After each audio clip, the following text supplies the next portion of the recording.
Azad edilən ərazilərdə 4 istiqamət üzrə magistral qaz kəmərinin tikintisi aparılır. Həmçinin Xankəndi şəhərində 50 kilometr paylayıcı qaz şəbəkəsi yoxlanılıb və hazır vəziyyətə gətirilib. Bütün bunlar haqqında Xankəndidə keçirilən əlaqələndirmə qərargahının idarələrarası mərkəzinin enerji təminatı məsələləri üzrə işçi qrupunun iclasında məlumat verilib. Azəriqaz İstehsalat Birliyinin baş direktorunun birinci müavini Nail Abdullayevin sözlərinə görə Xankəndi şəhərində 2024-cü ildən etibarən paylayıcı qaz şəbəkələrinin bərpası və istehlakçılara təbii qazın verilməsi prosesinə başlanılıb. Həmçinin Xankəndi şəhərində təqdim olunmuş siyahı üzrə 62 fərdi yaşayış evi, Kərkicahan qəsəbəsində 8 fərdi yaşayış evi də təbii qazla təmin edilmişdir. 2024-cü ildə şəhərdə 165 min kubmetr, cari ilin 4 ayında 870 min kubmetr təbii qaz istehlak olunmuşdur.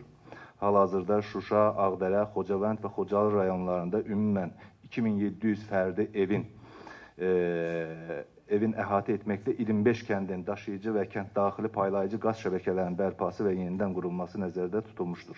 İclasda həmçinin qaz paylayıcı stansiyaların tikintisi üzrə işlərin həcmi də açıqlanıb. SOCAR-ın Qaz İxrac İdarəsinin rəis müavini Sərxan Babaşovun sözlərinə görə, hazırda Laçın qaz paylayıcı stansiyası üzrə tikinti işlərinin 93%, Mincivan qaz paylayıcı stansiyası üzrə 45%, Cəbrayıl qaz paylayıcı stansiyası üzrə 29%, Zəngilan qaz paylayıcı stansiyası üzrə isə 18% tamamlanıb.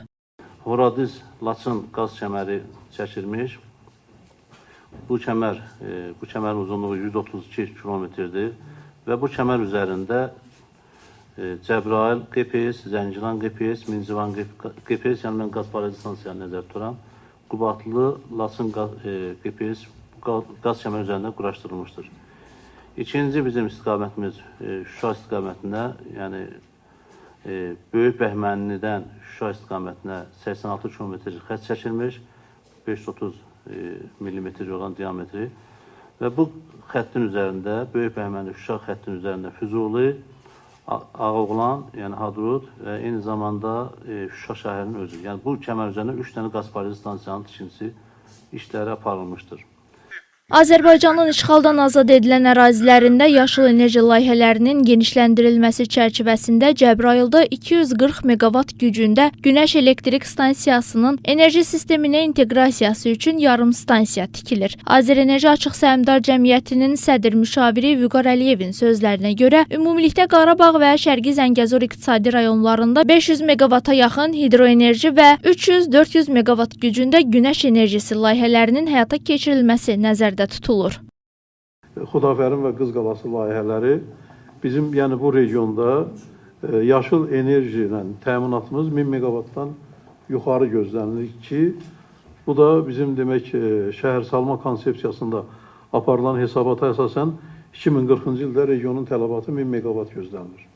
Qarabağ və Şərqi Zəngəzurda 113 kəndə xidmət göstərəcək yarım stansiyaların inşasına başlanılıb. Energetika Nazirinin müavini Elnur Sultanov jurnalistlərə açıqlamasında bildirib ki, Qarabağ öz enerji tələbatını tam ödəyir. Regionlar arası münasibətlərə baxanda hal-hazırda Qarabağ nəinki öz-özünü yaşıl elektronlarla təmin edir, hətta bunu ölkəmizin digər yerlərinə də ötürmüş olur. Bu çox əhəmiyyətlidir və bu rəqəmlərin dəfələrlə böyünməsi nəzərdə tutulur. Çünki ən optimist ssenarilərə görə bu regionun tələbatı 1000 meqavat ətrafında olacaq və hal-hazırdakı istehsal sürətimiz bunun ötəsindədir. Yəni biz dediyim kimi gələcəkdə də Qarabağ nəinki özünü təmin edəcək və bu trend davam edəcək ki, ölkənin digər yerlərini də yaşıl enerji ilə təmin eləsin. Nazir müavininin sözlərinə görə 2024-cü ildə Qarabağ və Şərqi Zəngəzurda elektrik enerjisi istehlakı 200 milyon kilovat-saatı keçib. Bu göstərici təxminən Naxçıvanın illik istehlakının 40%-nə bərabərdir. Bu, regionda gedən bərpa və quruculuq işlərinin miqyasını və iqtisadi fəallığın artdığını göstərir.